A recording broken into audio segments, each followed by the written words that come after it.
কবর, হাসর, মিজান, ফুলসিরাত, পরকাল বরবাদ করে এই সামান্য দুনিয়া অর্জন করে আফসোস করবেন কবরে গিয়া, আহারে বোকা আমি, 60 বছরে আমি করলামটা কি?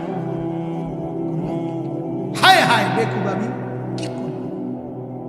আল্লাহ তাআলা কোরআনে বলছে, লা নাসআলুকা রিজকা, আরে তোমার কাছে তো আমি রিজিকের জন্য আমি তোমার সহযোগিতা চাই না, নাহনু নারযুকুকা, আমি তো রিজিক দেই।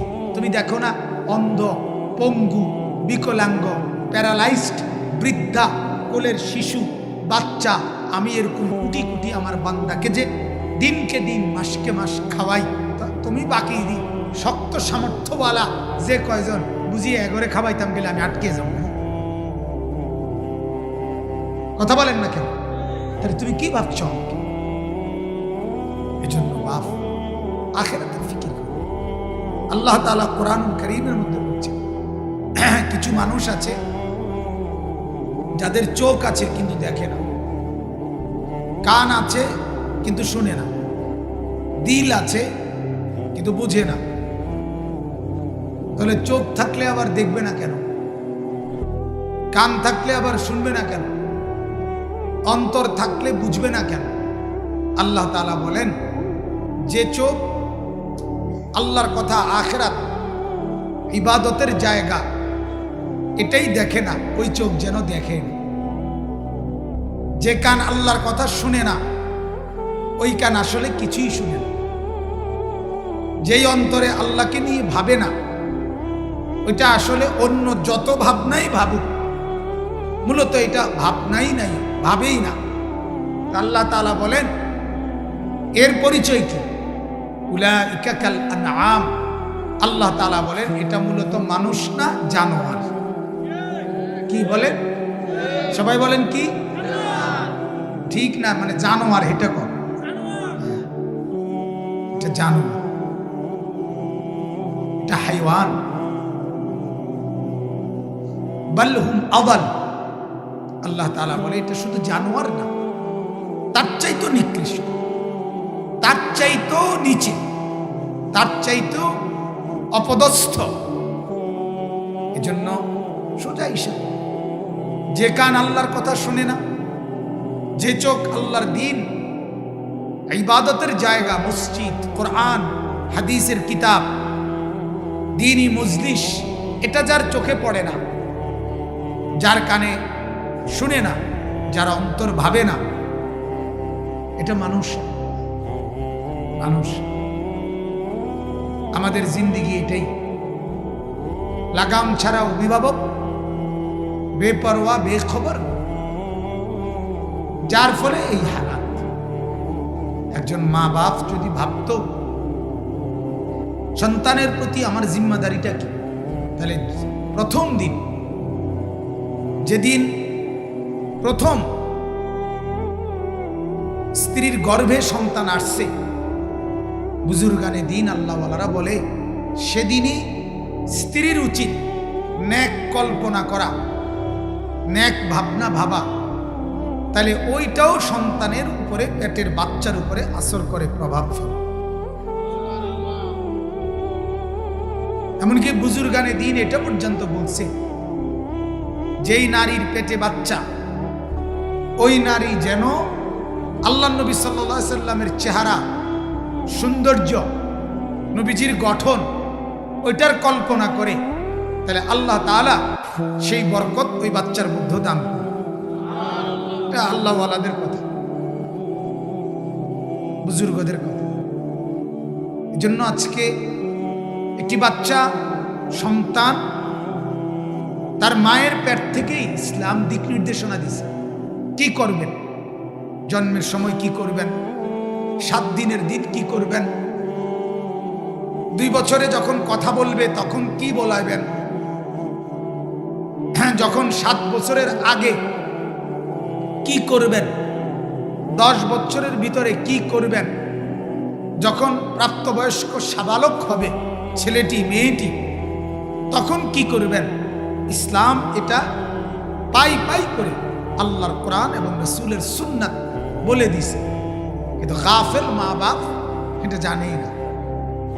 জানে জন্ম নিছে, কয়দিন দুধ খাবে, এরপরের কয়দিন ভাত বন, হ্যাঁ, তরি তরকারি, ফাঙ্গাস, তেলাফিয়া, ফুলকপি, ফাতাকপি, দুন্দুল, করলা, আলুর ভর্তা, ডাল, খালাস, এগুলো খাবে আর বড় হয়ে যাবে। আর কি কেন? আর জিম্মাদারি কি? না, এটা মূল জিম্মাদারি না। বরং আল্লাহ নবী সাল্লাল্লাহু আলাইহি সাল্লাম হাদিসের মধ্যে বলছেন, সন্তান যখন জন্ম নেয় তার কানে আজানের বাক্য শুনাইতে কোনো আল্লাহওয়ালা বুজুর্গকে দিয়ে ওই বাচ্চা কেউ কোনো আল্লাহওয়ালার কাছে নিয়ে ওনাকে দিয়ে তাহনিক করানো, অর্থাৎ ওই বুজুর্গর মুখে মধু, চিনি বা কিছু দিয়ে ওনার লালা সহ, থুতু সহ একসাথে বাচ্চার মুখে দিয়ে দেওয়া। এটা আল্লাহ নবী সাল্লাল্লাহু আলাইহি সাল্লাম সরাসরি নিজে এই আমলটা করতেন। সাহাবীদের কোলের বাচ্চাকে তাহনিক করাইতেন। তাইলে আপনি দেখেন যে সেই ছোট্টবেলায় 7 দিনের দিন আল্লাহ নবী সাল্লাল্লাহু আলাইহি সাল্লাম বলেন, তার চুল মুন্ডন করো, চুল যতটুকু হয় ওই পরিমাণ মূল্য সাদাকা আল্লাহ রাস্তায় দান করে দাও। এরপরে আকিকা, বাচ্চার আকিকা করাও, সুন্দর একটা নাম রাখো। বাচ্চাটা যখন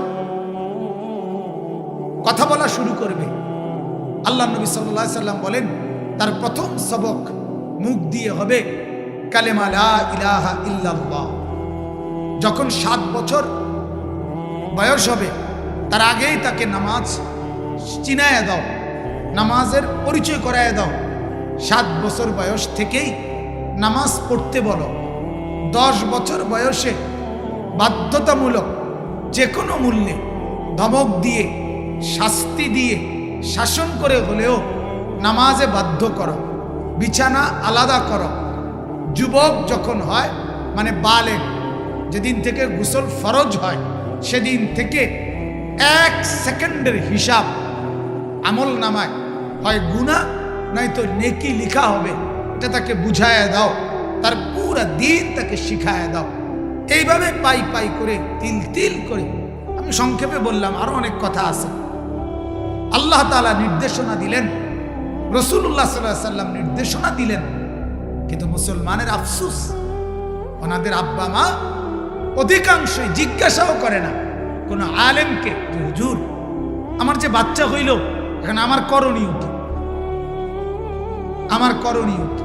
করণীয় হলো দেশে এবং বিদেশে যত আত্মীয় স্বজন হয়েছে আছে সবাই জানান, হ্যাঁ ভাই হইছে হইছে, সিজারে সিজারে সিজারে হইছে, দোয়া করেন, সিজারে হইছে, দোয়া করেন, মানে সবসময় যাতে ভবিষ্যতেও সিজারে যাতে হয়, দোয়া করেন। তো তাহলে কিতে দোয়া করত? কথা বুঝেন সবাই? এই কর্তব্য, খানা, মেহমানদারি, ভাত মাছ গোশত, এই। কিন্তু এই মাসুম বাচ্চাকে দিয়ে আপনার করণীয় কি, এটা কি জানা দরকার ছিল না? কথা বলেন না?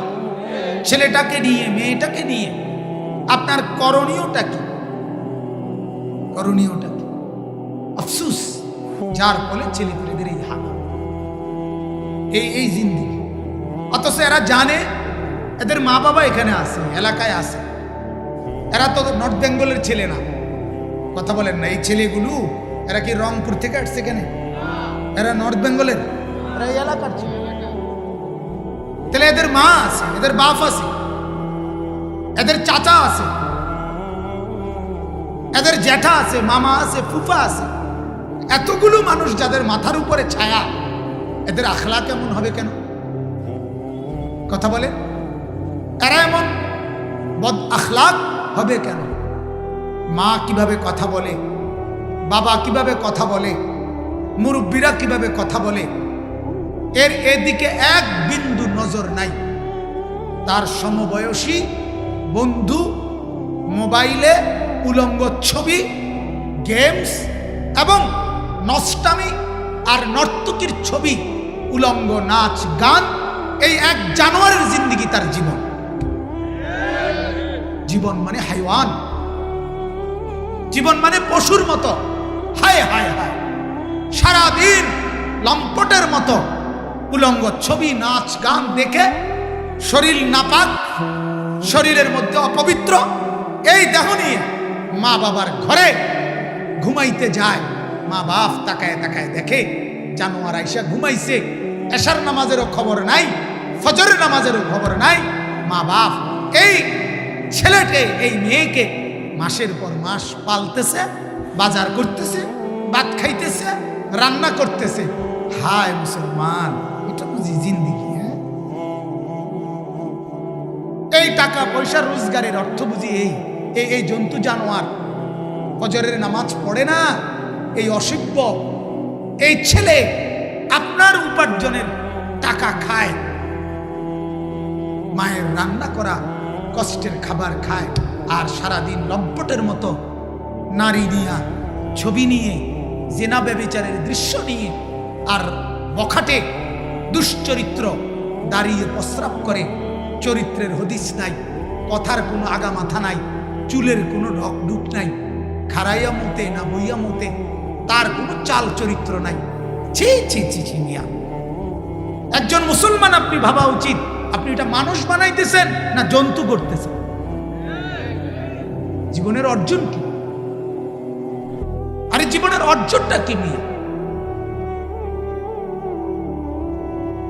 যার ছেলেই বদ আখলাক, সে 1 কোটি টাকার সোফা দিয়া করবে কি?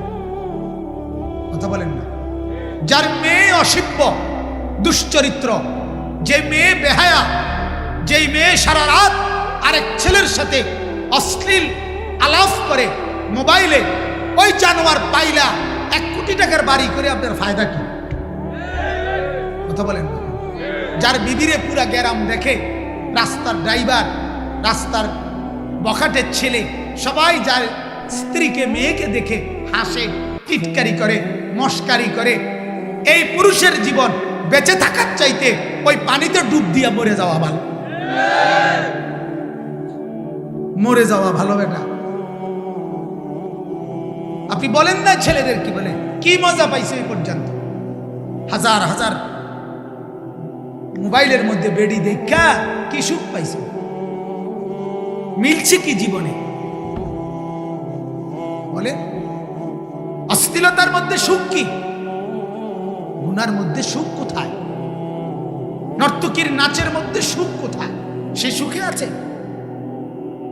সে সুখে আছে যে হাসে, যে নায়ক নায়িকা মানুষের হাসি দেয়, ভালোবাসা শিখায়, তাদের জীবনেই তো ভালোবাসার বড় অভাব। তারাই তো চরম দুঃখী, তাদের চোখের পানি তো রাত্রে ঝরে, তাদেরই তো স্বামী সন্তান স্ত্রী নিয়ে অনেক বেশি অশান্তি। হ্যাঁ, নিজের পুত্রের পরিচয় দিতে পারে না, সন্তানের পরিচয় দিতে পারে না, চোখের পানিতে মুখ ভাসায়। এই সুন্দরী, এই রূপসী, এই প্রেম, এই ভালোবাসার কি অর্থ আছে? কি অর্থ আছে? এই জীবনের কি অর্থ আছে? এজন্য ভাবা দরকার, ভাবা দরকার। ছেলেরা তোমাদেরকেও বললাম, ভাইয়া নিজের জীবন তুমি দেখো, এটা মানুষের জীবন না জানোয়ারের জীবন? তুমি দেখো কেমন লাগে তোমারে। তুমি একটু তোমার শরীরটা প্রস্রাব করছো 10 বার, সারাদিন রাত মিলে ধরো একবারও পানি নিলা না, টয়লেট পেপার টিস্যু পেপার ব্যবহার করলা না, তোমার শরীরে পেশাবের দুর্গন্ধ, তুমি এত অপবিত্র, এত দুর্গন্ধ, তুমি ভদ্র কোন ছেলে হইতে পারো? যেই কোনো নারী, যেই কোনো মা, যে কোনো বোন তোমার কাছ থেকে নিরাপদ না। তুমি সবার দিকে চোখ বড় বড় করে তাকাও, লোভের কল্পনা করো, অশ্লীল কামনা বাসনা, উলঙ্গ কল্পনা, এই যার দিল, যার অন্তরে তো পচা দুর্গন্ধ, এই জীবনের কি অর্থ আছে? জীবন মানে কি শুধু লজ্জাস্থান, শাহওয়াত? জীবন মানে শুধু খানা? জীবন মানে শুধু ঘুম যাওয়া? তো জন্তু জানোয়ার পরিচয়। হাইওয়ান জানোয়ারও তো খায়, ঘুমায়, শাহওয়াত পূরণ করে। তাহলে মানুষ হিসেবে আমার পার্থক্য কোথায় ভাইয়া? মুসলমান হিসেবে আমি কি হইলাম? তুমি যে মুসলমান, তুমি যে আল্লাহ মানো, নবী মানো সাল্লাল্লাহু আলাইহি সাল্লাম, তফাৎ কি? তফাৎ কি বলো না ভাইয়া? এক ইহুদির সাথে তোমার পার্থক্য কি? এক হিন্দুর সাথে তোমার তফাৎ কি? এক বেঈমানের সাথে তোমার তফাৎ কি? মসজিদের মিনারায় আজান হয়, বেঈমান বেঈমানের কারণে তার কানেও ঢোকে না। তুমি মুসলমান পরিচয়ধারী হওয়ার পরেও তোমার কানে যায় না। তফাৎ কি? পার্থক্য কোথায়? আল্লাহ নবী সাল্লাল্লাহু আলাইহি ওয়াসাল্লাম বলেন, ফারকু মা বাইনানা ওয়া বাইনাল কুফরি আস-সালাহ। নবীজি বলেন, স্পষ্ট হাদিস, আমাদের মাঝে আর কাফেরের মাঝে পার্থক্য নামাজ। কি বলেন? নামাজ। রাসূলুল্লাহর হাদিস। তুমি কি মুসলমান না কাফের না বেঈমান? নবীজি বলেন, বুঝার পরিচয় হলো নামাজ। নামাজ। তোমার কপালে সেজদা নাই, তুমি মুমিন কেমনে ভাইয়া? যারা যারা এশার নামাজ পড়ো নাই বন্ধু, এতক্ষণ পর্যন্ত হয় বুট খাইলা, নাহলে বাদাম খাইলা, নাহলে মোবাইল টিপা রেডি দেখলা, বন্ধু বান্ধবের সাথে ব্যাট খাইলা, ঠেঙ্গালি দিলা, তো কি হয়েছে মিলাইয়া? অর্জন কি? মানে এইটার ফলাফল কি? Vitamin C. কথা বলেন না? এতে কি ভিটামিন হয়েছে? শরীরে কোনো পুষ্টি হয়েছে? আখিরাতের কোনো ফায়দা হয়েছে? দুনিয়ার কোনো ব্যবসা দোকানের কামাই রোজগারি বাড়ছে কিছু? কি হইল কি?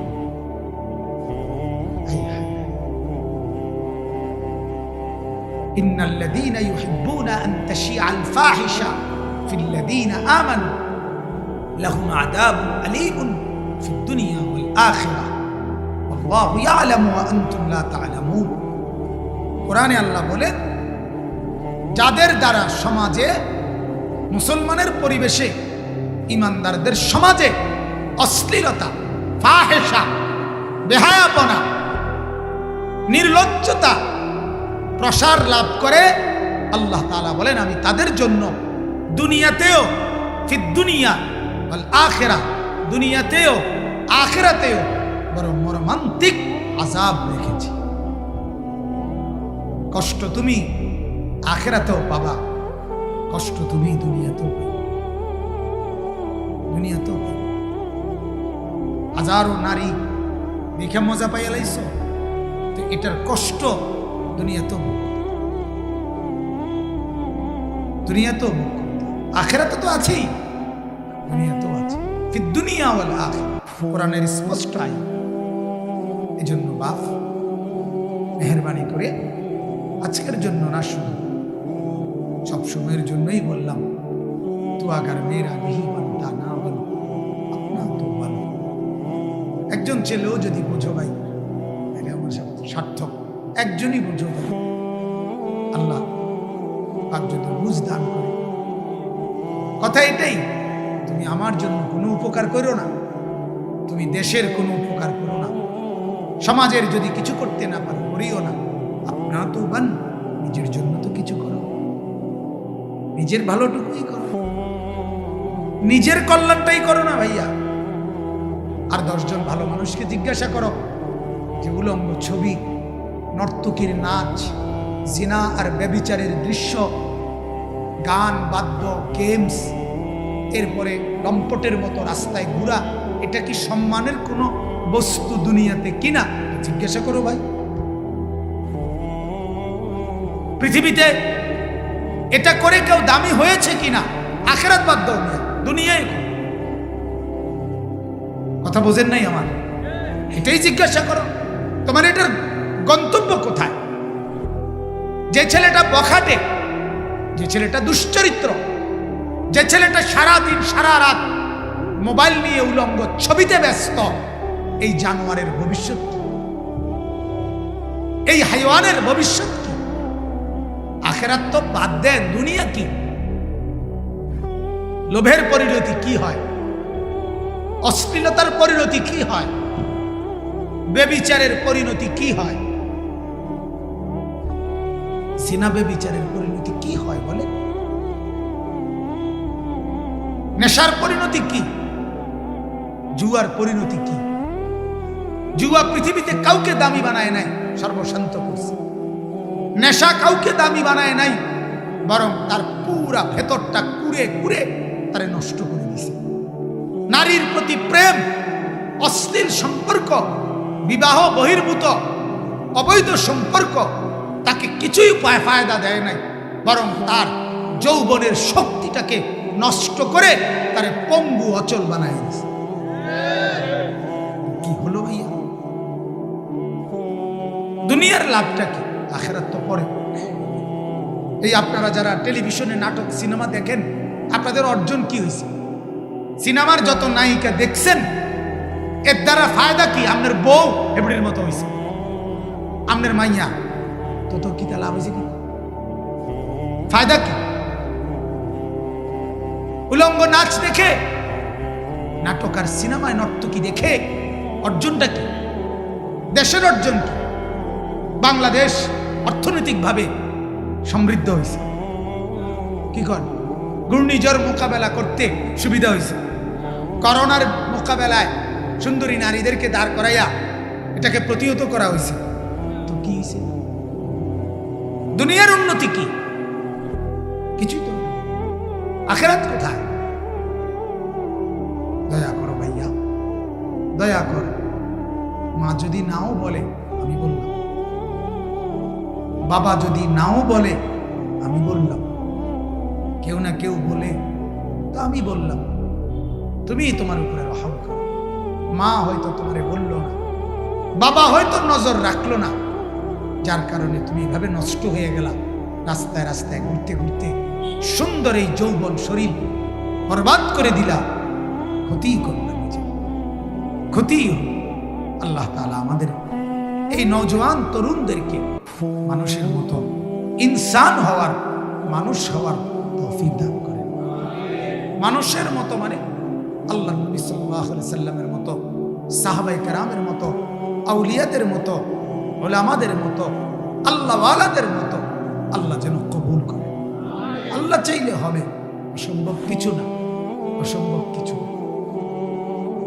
আমার বিনীত অনুরোধ, আপনারা যারা সামনে দাঁড়িয়ে আছেন, দয়া করে যদি 10 মিনিটও কথা শোনেন, 2 মিনিট তাইলেও বসেন। 2 মিনিট পরে যদি সময় না থাকে তো চলে যাবেন, এতে কোনো আপত্তি নেই, কিন্তু বসেন। ছেলেরা আপনাদের সবাইকে বলছি, নওজোয়ান তোমরা সবাই বসো ভাই। মেহেরবানি করে আল্লাহর কথা শুনবার আদব, আল্লাহ তাআলার কথা শুনবার আদব এটা। জুতা খুলে বসে শোনা, এটা কোরআনুল কারীমে আছে। আল্লাহ তাআলা তুর পাহাড়ে মুসা আলাইহিস সালামকে বলছেন যে, হে মুসা, তুমি তোমার জুতা খুলে ফেলো, আমি তোমার সাথে কথা বলবো, তুমি জুতা খোলো। অর্থাৎ ওয়াহি, আল্লাহর কথা শুনবার আদব এটা। জুতা খুলে বসে পড়ো। এই জন্য মেহেরবানি করে কেউ দাঁড়িয়ে না থাকে। 2 নম্বর অনুরোধ হলো,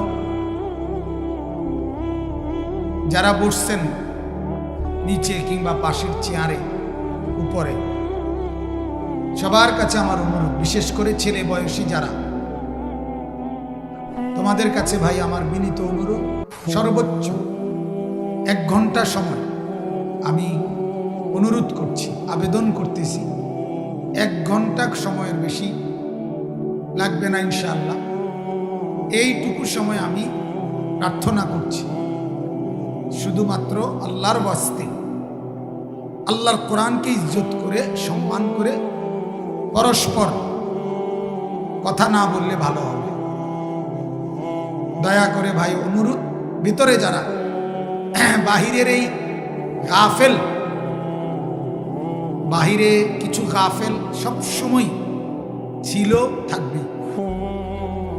এটা সর্ব জায়গায় নিয়ে একেবারে যদি পৃথিবীর শ্রেষ্ঠ বক্তাও ওয়াজ করে তো কিছু গাফেল হাঁটাহাঁটি ঘোরাঘুরি করবেই, এটা তাদের জিন্দিগি। এমন কিছু মানুষ নিজেই জানে না সে মানুষ না জন্তু জানোয়ার, সে নিজেই বোঝে না। এটা সে নিজে মানুষ না প্লাস্টিক না রাবার, এ বুঝেই। হ্যাঁ বুঝেই। শরীর স্বাস্থ্য বুঝ দিমাগ আল্লাহ যদি খুলে দেয়, ইনশাআল্লাহ এই ছেলেরাই একদিন দিনদার হবে ইনশাআল্লাহ। আল্লাহ তাআলা তৌফিক দান করেন। আমি কোনো সময় হতাশ হই না, বলি ঠিক আছে কিন্তু হতাশ না। এই যে যুবকদের অধপতন, চারিত্রিক অবক্ষয়, অশ্লীলতা, বেহায়াপনা, মোবাইলের আসক্তি, নারীর প্রতি আসক্তি, অশ্লীলতার প্রতি লোভ, আমি এগুলো বলার দ্বারা কোনো সময় হতাশ হই না যে শেষ আর কিছুই করার না, করার আছে। এরা বদলাবে ইনশাআল্লাহ। প্রতিদিন আলহামদুলিল্লাহ শত শত যুবক প্রতিদিন সারা পৃথিবীতে, সারা দেশে উলামায়ে কেরামের নসিহত দ্বারা বদলাচ্ছে, প্রতিদিন বদলাচ্ছে। আল্লাহ তাআলা তৌফিক দান করেন। কুরআনুল কারীমের 30 নম্বর পারা, কুরআনুল কারীমের 94 নম্বর সূরা, সূরাটার নাম সূরা আলাম নাশরাহ। এই সূরাটা আমি তেলাওয়াত করেছি। মূলত এই মাওলানা সাহেব রাসূলুল্লাহ সাল্লাল্লাহু আলাইহি সাল্লামের যেই নাত, প্রশংসা, শের আপনাদের সামনে পড়ছিলেন, এটার কারণেই দিলের চাইছে যে আল্লাহ নবী সাল্লাল্লাহু আলাইহি ওয়াসাল্লাম আলোচনা এই সূরার মধ্যে সামান্য কিছু উল্লেখ করি। মূলত আমাদের ভারতের হিন্দুস্তানের দারুল উলুম দেওবন্দ মাদ্রাসার একজন বড় অন্ধ একজন আলেম, যিনি অন্ধ, চোখে দেখে না কিন্তু দাওরায়ে হাদিস পাশ, আলেমে দ্বীন, অনেক দরদ মাখা কণ্ঠে এই গজলটা উনি প্রথম গাইছেন খুব, এবং ওনার গাওয়াটাই জনপ্রিয় বেশি, যেন ওইটা আমি নিজে বারবার শুনি। কারি হাসান হোসেন কাসিমি, এই উনি পরে খুব অন্ধ মানুষ, চোখে দেখে না, মাথায় পাগড়ি, রুমাল বাঁধা, উনি যখন পড়ে এই গজলটা কলিজা ছিঁড়ে যায়। আমি বেশি শুনি এটা, এই জন্য এটা বলাতেই আমি বলছি যে আমি শুনতে চাইছি যে আপনি আবার বলেন। আল্লাহ নবী সাল্লাল্লাহু আলাইহি ওয়াসাল্লামের মহব্বত আল্লাহ তাআলা আমাদের কলিজার সবটুকু জুড়ে দান করুক। আমিন। নবী সাল্লাল্লাহু আলাইহি ওয়াসাল্লাম বলেন, লা ইউমিনু আহাদুকুম হাত্তা আকুনা আহাব্বা ইলাইহি মিন ওয়ালিদিহি ওয়া ওয়ালাদিহি ওয়ান নাসি আজমাইন। আল্লাহর নবী বলেন, ততক্ষণ পর্যন্ত পূর্ণ মুমিন হইতে পারবে না, মুকাম্মাল কামেল পরিপূর্ণ ইমানদার হতে পারবে না, যতক্ষণ পর্যন্ত তোমার বাবা মা, সন্তান আদি এবং পৃথিবীর সব মানুষের চাইতে আমি মুহাম্মদকে, আমি রাসূলকে সবচেয়ে বেশি ভালো না বাসবে, ততক্ষণ পূর্ণ ইমানদার হতে পারবে। তাহলে পূর্ণ ইমানদার হওয়ার জন্য আল্লাহর নবী সাল্লাল্লাহু আলাইহি সাল্লামকে ভালোবাসা আল্লাহর পরে সব মাখলুকের চাইতে বেশি ভালোবাসা নবীকে দরকার। কোরআন কারীমে আল্লাহ তাআলা কোরআনে বলছেন, আন-নাবিয়্যু আওলা বিল মুমিনিনা মিন আনফুসিহিম। আল্লাহ তাআলা নিজে বলেন, শোনো আমার বন্ধু, আমার নবী, আমার রাসূল, আমার প্যারা দোস্ত মুহাম্মদ সাল্লাল্লাহু আলাইহি সাল্লাম, তিনি তোমাদের প্রত্যেকের জন্য তোমাদের জান, তোমাদের নফস, তোমাদের অস্তিত্বের চাইতেও বেশি ঘনিষ্ঠ, আপন, প্রিয়, নিকটস্থ। সাল্লাল্লাহু আলাইহি সাল্লাম তার চাইতে তোমার কাছে, তার চাইতেও কাছে। কোরআনের আয়াত। কোরআনুল কারীম আল্লাহ তাআলা বলছেন, ইন কানা আবাউকুম ওয়া আবনাউকুম ওয়া ইখওয়ানুকুম। আল্লাহ তাআলা বলেন, যদি তোমাদের বাবা দাদা, সন্তানাদি, ভাই বেরাদর, তোমাদের আত্মীয় স্বজন, আশিরাতুকুম, তোমাদের জমানো মাল, আমওয়ালুন ইকতারাফতুমুহা, তোমাদের ব্যবসা, তিজারাতুত তাখশাউনা কাসাদাহা, তোমাদের ঘর বাড়ি, জায়গা জমি, আল্লাহ বলেন এই সব কিছুর চাইতে বেশি প্রিয় যদি আমি আল্লাহ এবং আমার রসুল এবং আমার রাস্তায় জিহাদ, এই তিনটা যদি সব কিছুর চাইতে বেশি প্রিয় না হয়, আহাব্বা ইলাইকুম মিনাল্লাহি ওয়া রাসূলিহি ওয়া জিহাদিন ফি সাবিলিহি ফাতারাব্বাসু হাত্তা ইয়াতি আল্লাহু বিআমরি, তাইলে অপেক্ষা করো, অচিরেই আমার আযাব তোমার উপরে আসবে।